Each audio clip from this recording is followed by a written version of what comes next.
We're delighted to announce that tonight's show is brought to you by Fantasy Serie A. Head to fantasyserie.com and use an in-game budget to build your ultimate team of Italian football stars in one of the most popular fantasy football games online. You can take on friends, fellow Laziali or other Calcio fans from your country in a selection of leagues throughout the season. Hello everybody, welcome to another episode of Lazio Lounge. We had the international break, Alison McKenzie, but we are finally back because this weekend Serie A is coming back. There is SPAL Lazio, very, very important match. But I would say, Alison, this is probably the first time that the international break is positive for Lazio, right? Because not only Ciro Immobile and Acerbi has been called for the national team, but they even played.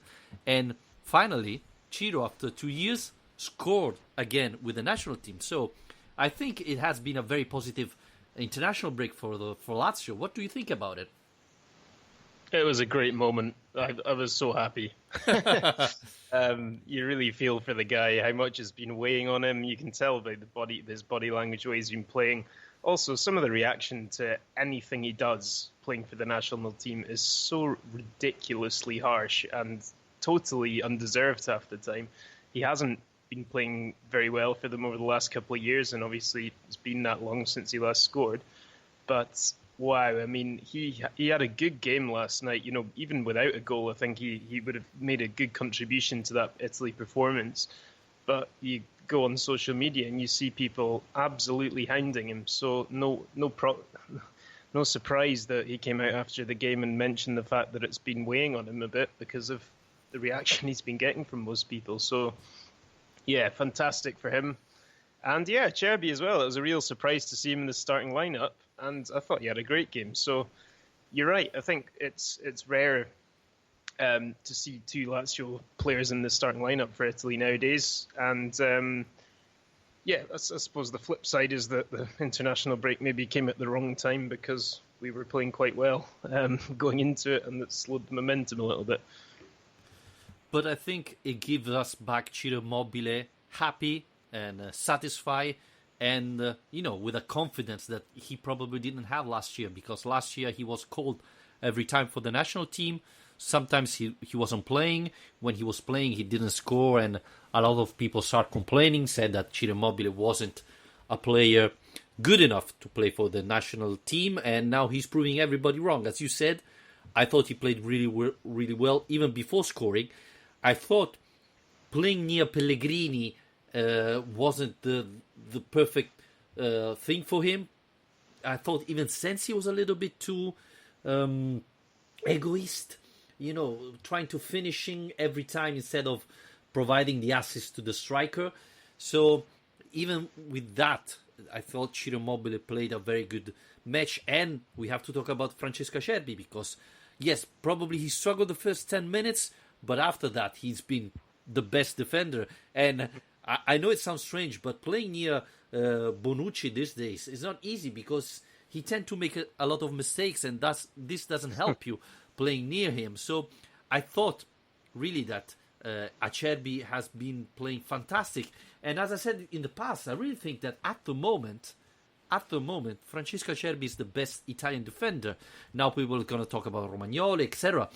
But, for example, Romagnoli in the other match didn't play well. I already mentioned Bonucci. I don't think, apart from Chiellini, that is injured anyway, they are better Italian defender than Acerbi these days. Yeah, on form, it's hard to find an argument for anyone who's been consistently better. For the last wee while.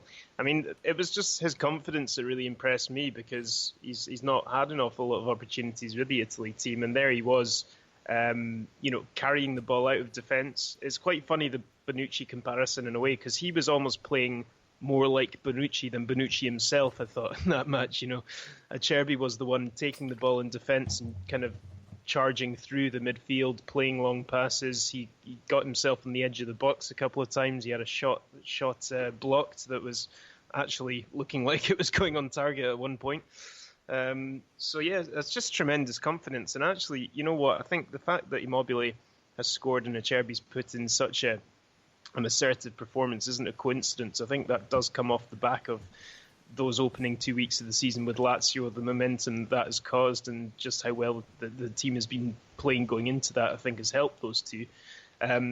Another player, actually, I haven't seen these games, but Alexander Mikkelsen got in touch with us, and he mentioned the fact that Acerbi and Immobile have had good games. He said, usually not a fan of international breaks, but with game time to Acerbi, goal by Immobile, and assist by Velan Berisha, some players have got confidence. So I think Berisha as well, Vittorio, when it comes to those kind of fringe players as well, that's perhaps even more important sometimes, to give them a bit of belief and a bit of a confidence to try and push their way back into the club team when they get back from these breaks. I thought it was really important for Berisha to have that play time. It's difficult to see Inzaghi giving that time to play to Berisha in important match, but he was able to play. Obviously, he didn't start it because, when was the last match Berisha played? But in the national team, he came in, he made the assist. It was from a corner kick, and the other one did an amazing strike. But it was really important to see Berisha playing well, and I think it gives back a player for Inzaghi. And let's not forget, because we didn't talk about this, but in the coming weeks, Lazio will have to play a lot of matches, because now there is SPAL, then the Europe League is starting. We have a Serie A match against Inter on Wednesday. So I think pretty much from now on till December, Lazio will play pretty much every week twice. So you'll need to have these players like Berisha back on track. Vavro as well, who didn't play with Lazio, played in the national team. He didn't play that well, to be honest. He made a mistake I think it was the third goal, but even Skriniar made the same mistake, so that's not bad. But it was important for them to play, because Inzaghi need all the players back, because SPAL is a very important match, but after that there's a lot of match coming on, and it's really important to have them all back, because I think Berisha is going to play important position for Lazio now, considering that Leva will not play all the matches, Lulic will not play all the matches, Parolo is in the same situation, so having all these players available is going to be really important for Inzaghi. Yeah, definitely. I think that we're really, after this first international break, is really where you kind of dive headfirst into the season properly, because we've got the Europa League group stage starting, and after the SPAL game, immediately a trip to Romania, and that's really when the fixtures start piling up in this run up until the next international break, that is in next month. But I thought I'd have a quick look, actually, after you mentioned when has Berisha last started a game. I've actually gone and found out, and it surprised me a bit. His last start for Lazio was in February against Empoli, and that turned out that was his only league start of the entire season. He only started 4 matches in total for Lazio last season. 3 of them were in the Europa League group stage. So yeah, I mean, that's a guy that we haven't even begun to see what he can do in a Lazio shirt yet. So obviously he had really bad problems with injuries last season, and that didn't help him at all. If he was constantly either struggling with problems or recovering from problems, that's never going to help him to actually get into the team. So yeah, I think that players like him, it can be a really good positive thing to get these breaks away and get that confidence and get that match fitness up. Yes, absolutely. And let's not forget that your favorite Bastos won, so he's happy as well. So I would say I don't like the break in September, because it's too close to the beginning of the season, right? It's just the second match of Serie A and there's already the break. So I usually don't like it. But I think this could have been, at the end is a very useful break for Lazio, because Ciro Immobile scored, Acerbi played, Berisha played. So a lot of players come back from the international break happy, even though Milinkovic-Savic didn't play. And I don't know if you read, but there have been a lot of discussion because the team lost against Portugal, if I'm not wrong, and fans complain to the manager, say, how can it be possible that Milinkovic-Savic didn't start, as he's one of the star of our team? Yeah, it's very surprising, especially on current form, to not see him in the team. But then again, I did have a look at their lineup. I mean, I didn't watch the game, but it does seem like Serbia are continuing to line up with a 4-2-3-1. And the problem is, I suppose, where do you really put Milinkovic in that? Because he's not a number 10. That's where they've tried to play him before. It's where he was played in the World Cup, and he wasn't particularly successful there. That's not his role. I mean, a lot of people are mistaken in that. I think who don't watch Lazio often and thinking he's an attacking midfielder or plays in the hole, because that's not his role. That's never been his role at Lazio. But then again, if you're playing in the two-man midfield in that formation, a lot more defensive responsibilities are often asked of you as well, which isn't necessarily making the most of his game either. So you can kind of see why perhaps there's no obvious fit for him in that team if that's the formation they're desperate to have. But to have a player of that ability and not be using him does seem a bit odd, I have to say. I wanted to ask you, we got quite an interesting question on Twitter earlier from Matt Gandini, who has this idea about the international break. He wanted to ask for our thoughts of the impact in Serie A, and he says, in his opinion, they need to stop breaking up the leagues in mid-season and instead have parts of the year fully dedicated to international football. So I think he means all the international games happen at once at a certain point in the season instead of all these breaks. What do you think? Yeah, I mean, it's something we talked about it. It's very discussed in Italy, as you can imagine, because there are a lot of injury in the international break. The problem is when, I think the Serie A is already compressed, and so where do you find time to play the national team? It has to be in summer. That's the only case, but then there's a big risk that you find players that are not in good shape. So you could reserve like December maybe, but yeah, I think it's too complicated to do it, But yeah, I think that the current setup doesn't really make anyone particularly happy, but I don't think it infuriates anyone either, really, because I think this one's always a bit annoying, especially for Serie A fans, because the Serie A season starts later than a lot of other leagues, so it means that you stop as soon as you've started. But if you were to play games, take a month out to play all these games, you're kind of unfairly punishing any countries that happen to have an injury crisis at that one particular point, for example. Whereas if it's spread over the course of a year, then it's a bit fairer in order to be able to have a balanced squad for most of that time. But yeah, I think that I don't really mind it an awful lot. I think sometimes it's a good thing to have a break for the teams as well. The seasons can be pretty intense, and like I say, I think that October one, by the time it comes around, people in the squad will probably be feeling like they could do with a bit of a break, whether that's to go away, change of scene with the international team, or whether that's to stay in Rome and have a weekend off. I mean, I feel it even as a journalist, getting an international break is quite nice now and then to take a weekend off. But talking about the break, Alistair, we all know that we have a sponsor, Fantasy Serie A. Go to fantasyseria.com to subscribe. We created our league, and I was watching. And Alistair, where are you? Slow and steady wins the race, Vittorio. Everyone knows this. You are not in the first page. I just want to say this one. And a big shout out to Dutch Victors, manager Mike, who is on top of the league. 200 points. The second, Eagles, manager Joe, is 158. So there's a huge gap.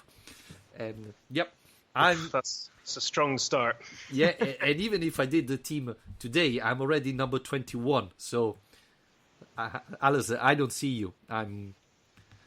Hey, look, all I'm saying is we want to get people involved in this league, so I'm trying to be nice, ease everyone in so they get confident, and then I'll make my move later in the season. This is the tactics, you see. Okay, you're not even Scozzese Lazio number 46, right? Can No. we just know the name of your team? Marco van Bastos. We've yeah, you said it last time. Through this, yeah, I've already boasted about how good the team name was, and then obviously I gave up on actually trying to play the game well. But Can you be cancelled by the league because I don't see you? Anyway, guys, remember we're going to update the situation of our table. So head to fantasyseria.com and you will find the code on a tweet to subscribe to our league. So only Lazio fan, Lazio Supporter Official League, this is the name of the league. It's free if you want to join us and have a little bit of fun, and especially have fun of Alistair McKenzie. That I repeat, he's not in the top 25, but maybe this week he's gonna be very careful and find the positive team to win it. I have to tell you, too much of Bastos, I tell you. Yeah, of course. That's why you're bottom last, right? You were hoping in Bastos to score, and he didn't. So keep making him captain. Alistair, talking about captain, Ledesma updates, because if I'm not wrong, this week he has been nominated the manager of a new Serie A, a new Italian team, right? Yeah. It was Arvid who sent us this question. He's taken over Luis, which is one of the universities in Rome. But they do play in, now what is it? Is it Promozione? Yeah, I think so. It's the private, one of the private university of Rome, and they have a quite good team. Obviously, we're talking about Promozione, so. Yeah, I mean, I did actually, once we got this question in, because I saw the headline when it happened, but I hadn't checked on how he's actually got on. But so it took a while to actually find the results. But they've only had one game so far, and I saw that they had won 5-1. So Ledesma is sitting at the top of the league after one round. So starting as he means to go on, obviously. But I also saw that in the same team, one of the players he's coaching is big Billy Stendardo, apparently. Yeah? Yeah, apparently he's either studying or he's doing something at this university to qualify to play for it. And so he's playing at the age of 38 or whatever it is under Ledesma at this university. So I might have to get myself along and go and watch one of these games. It sounds like a great get-together. Yeah, I know he already got his degree. Maybe he's taking a master there, and so that's why he's able to play there. But it's good. Ledesma is also building his academy, football courses to build up the next champion of the future. So I think he's doing both things, if that was the question Arvid was asking. He's now managing in Promozione, so very low level. I nearly play there, so it's very low football, and at the same time keeping his project of the academy he wants to build. And Arvid also asked about one of our heroes, right, Minala. It was surprising to not see Alistair Minala going anywhere this summer, and I don't think he has been linked to no team, which was bizarre because he was one of the few Lazio players who did well with Salernitana. I thought he was heading there again for the third time, but things didn't go well. And so now he's training with the Primavera of Lazio. And the funny thing is that he can play for the Primavera because you can have 3 or 4 players above age to play, and one of these can be even older than 19 or 20. This rule has been done for injured players. When you have a player that get injured and maybe stands 4 months out and cannot play, and then to ease him back to play, he plays a couple of weeks with the Primavera. And so Minala is using this rule to play till January, and then we see if in January he can find another team. Yeah, it's a real shame, actually, to be honest. Supposedly he was offered back to Salernitana, and they said no. Which kind of surprised me because, like you say, I think that, they hardly had a brilliant season last season. They ended up in relegation trouble. But at the same time, I think Minala has been one of the better kind of Lazio loanees to be sent down there. And yeah, it's just a real shame when this happens because he's a young player who was very promising when he was first coming through, and to end up back in the Primavera team, actually registered in the Primavera team, so that is officially his team this season, is I can imagine he can feel a bit let down about that, because he's got enough Serie B experience to his name by now that you would have thought they would have been able to find a club for him. I'm surprised no one's come in for him, because there'd be very little resistance to stopping him leave. But then again, there's a huge gap between where he's at and where the first team's at, and I don't think he ever really stood a chance of being taken into the first team. I don't think he's at that level. So it is just a bit of a shame that, like Arvid said, he's been left out in the cold, because that's exactly what's happened to him, really. Yes, and again, he was one of the players that Inzaghi managed when he was in the Primavera. But I was thinking, Lazio talking with Salernitana to sell or give on loan Minala. How does it work? Lotito talks to a mirror and said, "Hey, I have this player. Are you interested?" And Lotito replies to himself, "No, I'm happy like that." Yeah, but he's a very good defender, I wouldn't be surprised. I can see it happen, honestly. Yeah, I mean, I think maybe it was the change of coach. Maybe Ventura came in, wanted to do his own thing, and wouldn't be told what to do or who he's getting. They've already, to be fair, taken on quite a lot of Lazio players again this season. So, yeah, I don't know what happened there. But then again, it's not necessarily perhaps what Minella wanted. If he's done, 3 seasons already on loan at Salernitana, does he really want another one? Perhaps he thought he could get something new, something better. I mean, I'm only speculating here. I don't really know what the situation is from his perspective. But yeah, it feels like a bit of a shame for Alistair.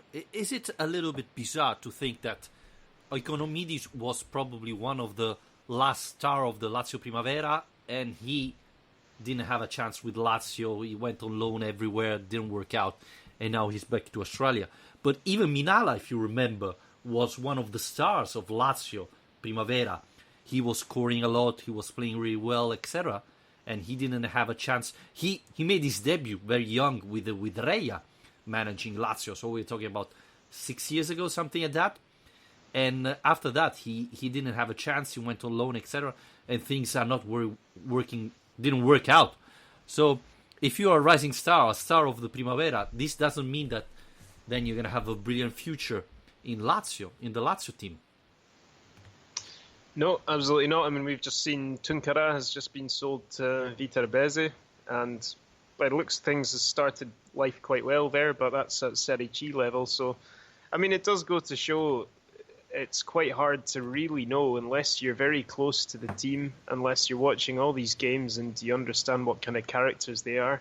It's very, very hard to know from a distance what kind of ability or what kind of a chance these guys stand to make it into the first team if they've got what it takes. So, I think it's quite easy to judge coaches and things for not giving players chances if you feel like they should be given chances. But Inzaghi's always been pretty good at putting people in when he feels like they're ready, but he doesn't rush them either. And I think his experience as a Primavera coach has helped give him the right balance in that decision making, because he has, like I say, been very good at promoting players, giving players minutes, but at the same time he's never kind of put too much pressure on any young players and thrown them in at the deep end. So yeah, it would be nice, if I'm honest, to get another youth player kind of emerge and really make a run at the first team. There have been a few kind of a few players over the last few years who I think everyone's got a bit excited about, and it's not come to anything. So after a good period where we had, Keita and Strakosha and Onadsi and all these guys kind of coming through at once, it seems to have cooled off a little bit in that regard. Talking about former Primavera player, today it's 8 years since Lulic played his first match with Lazio. It's 8 years since Lulic's first game, do you say? Yep. First debut with Lazio. Sure. Ah, great.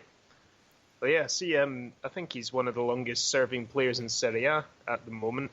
him and Radu. I think I saw someone put up a little chart of how many games current players have played for their clubs, and both of them are inside the top 10. So, yeah, well done, Senna Lulic.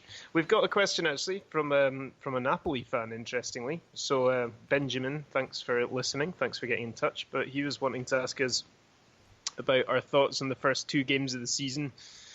He says, Inzaghi has them playing some fantastic counter-attacking football, very entertaining. I think Immobile and Correa are going to have a great season playing off of one another.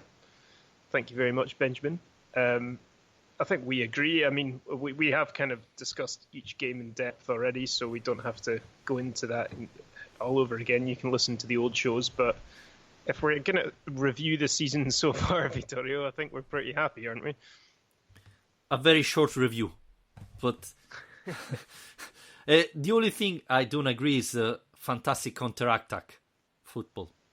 I don't think Lazio has playing what in Italy we call contropiede. I thought Lazio have been keeping the ball and attacking, dominating the first 2 matches. I think both against Sampdoria, against Roma, Lazio had more ball possession, more dominating the pitch. But I agree that Lazio played much better. Maybe we didn't expect Lazio to play that well already early in the season.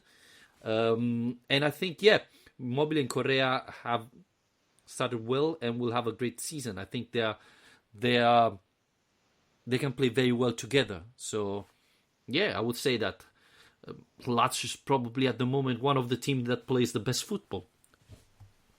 Yeah, the counter-attacking one's a really good point, because that is something that people tend to just say. Like, a lot of people do call Lazio a counter-attacking team, which isn't necessarily true, and I don't think really has been at any stage in particular, because Lazio are probably at their most dangerous when they are counter-attacking, and there's so much pace and ability when those counter-attacks are launched that they're very striking, but that's not actually the game plan that Inzaghi sets out with. I think the early part of the season has been quite encouraging, that Lazio have been a bit better getting the ball from one end of the pitch to the other, and it has been a bit more direct, in a good way, kind of accurate and direct. I think we saw that in particular against Sampdoria, but also in spells against Roma. But yeah, this is a team that likes to dictate the tempo and keep the ball, like you say, and play out from the back. So it's a bit of both, I'd say.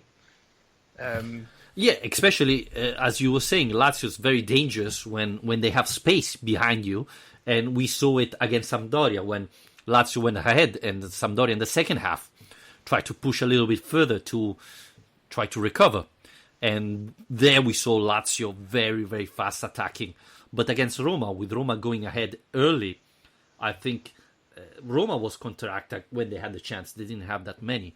Lazio was keeping the ball and pushing till they score. So, yes, we can say that Lazio can be a very dangerous team when they have space, because Immobile, Acerbi, they are very fast. Lazzari and Lulic can push on the wings. So, you cannot... I mean, it's very dangerous, I think, to play with a very high defense against Lazio. Yes, but I wouldn't say Lazio is playing a counter-attack type of football. One final question we got in, and it's about the defence again, which is something we do talk about a fair bit, to be honest. Really?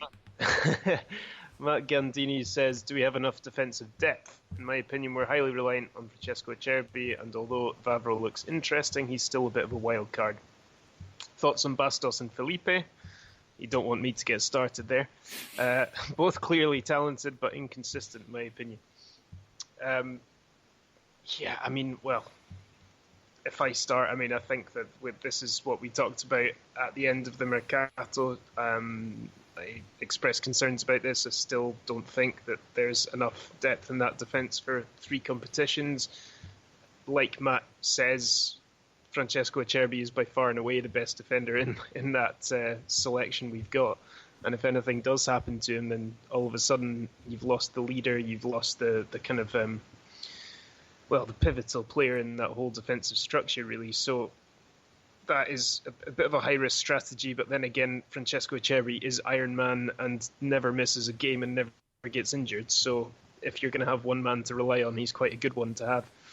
Vavro, we don't have any idea. I mean, I think we agreed after the derby that we think we'll probably see him coming up in the next couple of games, maybe SPAL, maybe Cluj, one of those two. He'll get integrated. It was a bit of a risk to chuck him in for the Samp and Roma games so early. An interesting player, definitely. It'll be interesting to see what we've got with him. Rami added that Felipe is a crazy player, really strange and also injury prone, and Vavro so far is another Wallace. I don't agree with that. Oh, come on. But well, you know, Rami. The game yet. That's why probably. But yeah, I agree that Acerbi is the only player you can really rely on. Bastos have improved a lot. I think he deserves to start. Felipe, when he's fit, he's a really good player. But again, you have to see how many matches he's going to play. And Vavro has to get used to Italian football. I think he's going to play this Sunday against SPAL probably. But I think the biggest question mark is Armini the answer? Because maybe we are talking about saying that Lazio hasn't got enough defenders and so on. But maybe Inzaghi saw Armini and said, hey, he's ready. So if I need him, he's going to be a good solution for our defense and we're not going to have a drop-off. So maybe this is the answer of our questions. I hope so, yeah. I mean, I think I've liked the look of him from what the very small amounts, to be fair, we've seen of him so far, but it's been encouraging to see that he's been put in the team and put in the Europa League squad as well, so maybe. I mean, I still think we're asking quite a lot, to rely on a youth player who's untested, a guy like Vavro who's coming into a new league and is going to need some time to adapt to a new system as well. Felipe, I think we both really like Felipe as a player, but his issue has always been more consistency and fitness. And if he can get those two things sorted, then we're onto a good wee player there. But that's always been his issue, really. I'd like to see him nail down a place in the team. I thought he had a big opportunity to do that last season and never quite managed to. But yeah, I think he's got a lot of ability, which is good. So with him, the question's not really so much if he's good enough; it's more if he's ready most of the time.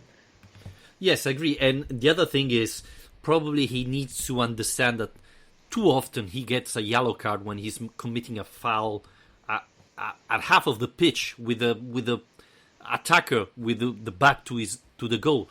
If he learns to wait a little bit there and not get a stupid yellow card that forces Inzaghi to substitute him in the second half, that's going to be better. I think he's still young, very young. He has space for improvement, and obviously I think he needs to work out a little bit his condition. Even though I thought he was seriously injured after the derby, and then he went to play with his national team, so it mustn't be that bad. I have to believe. No, he wasn't. He wasn't seriously injured. I mean, you could even tell at the time. I mean, he was limping a bit, but he could still walk off the pitch, jog off the pitch at the end. So, but you're right about the yellow cards. I mean, Inzaghi as well is so conservative with that. I mean, it's amazing how many times you hear him in the press conference after a game being asked about substitutions, and he brings up the fact that whoever he took off was on a booking, which suggests that he doesn't necessarily trust this team when they're down to 10 men to be able to organise themselves. But yeah, I think that would help Felipe if he could kind of control that aggression a bit and be a bit smarter. Alistair, before we wrap it up, do you think really Vavro is going to start, or maybe Johnny as well, because he's been playing the friendly against Primavera this weekend? Do you think Inzaghi really start them against SPAL, or do you think it's probably going to see them in the Europa League? Yeah, I mean,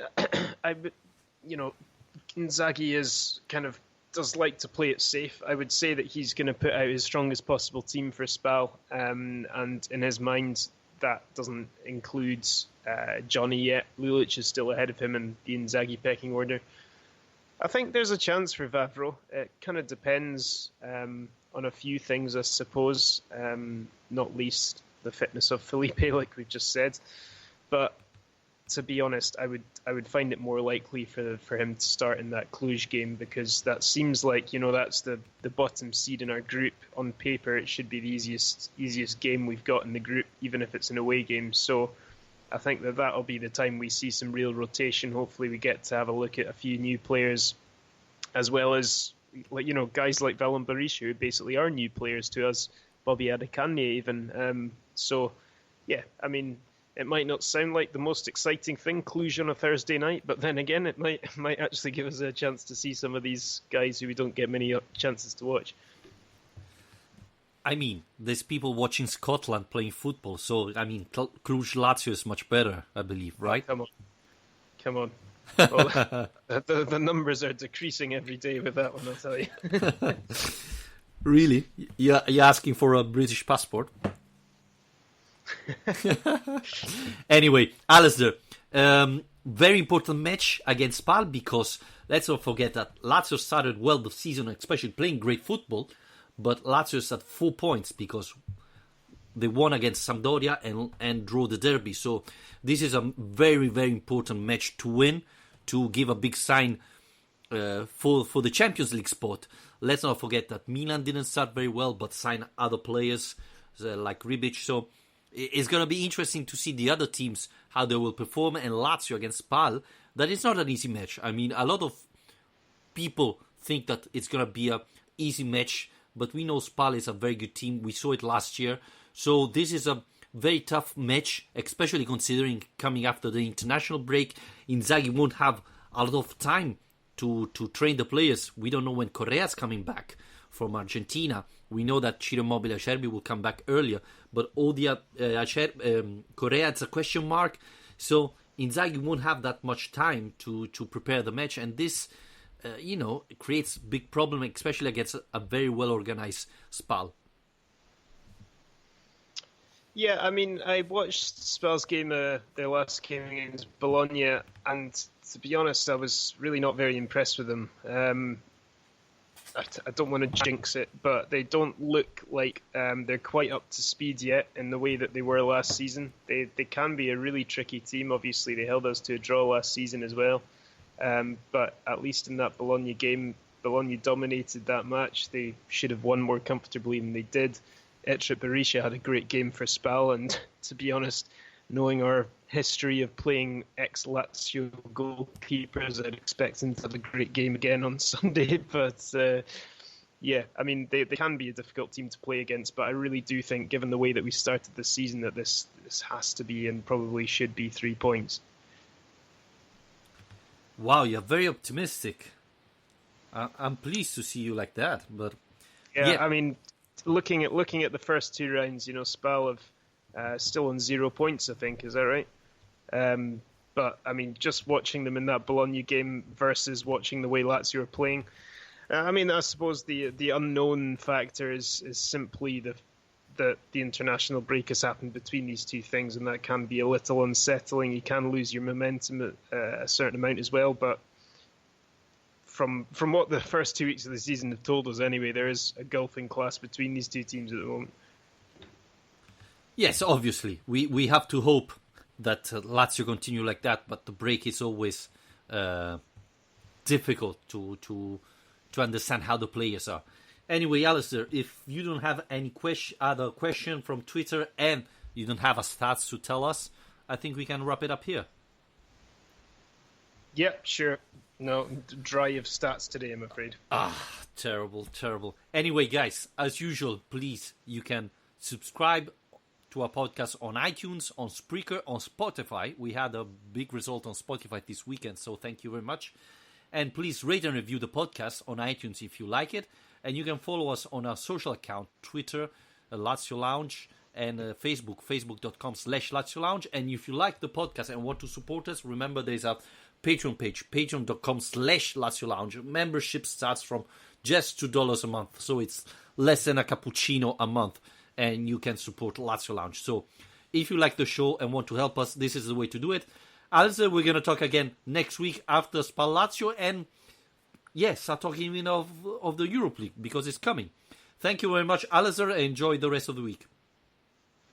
Cheers, you too.